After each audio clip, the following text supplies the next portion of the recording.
It's been proven lots of times that one of the ways to engage people online is to use gamification, and you'll be pleased to know that EzyCourse has all of that built into it. So you'll find it on the EzyCourse dashboard under gamification.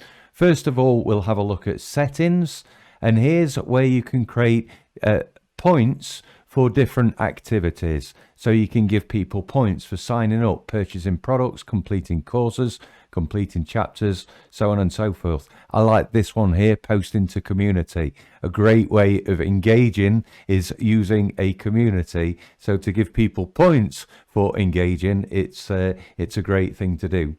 And badges you can give for people earning a certain number of points. Now, let's have a look in the leaderboard section. Here's where you get to see who the leaders are in your EzyCourse platform. So you can get to see who the top people are when it comes to engaging with your whole ecosystem of courses, communities, resources, and that sort of thing. So yeah, gamification, a great feature of your EzyCourse platform.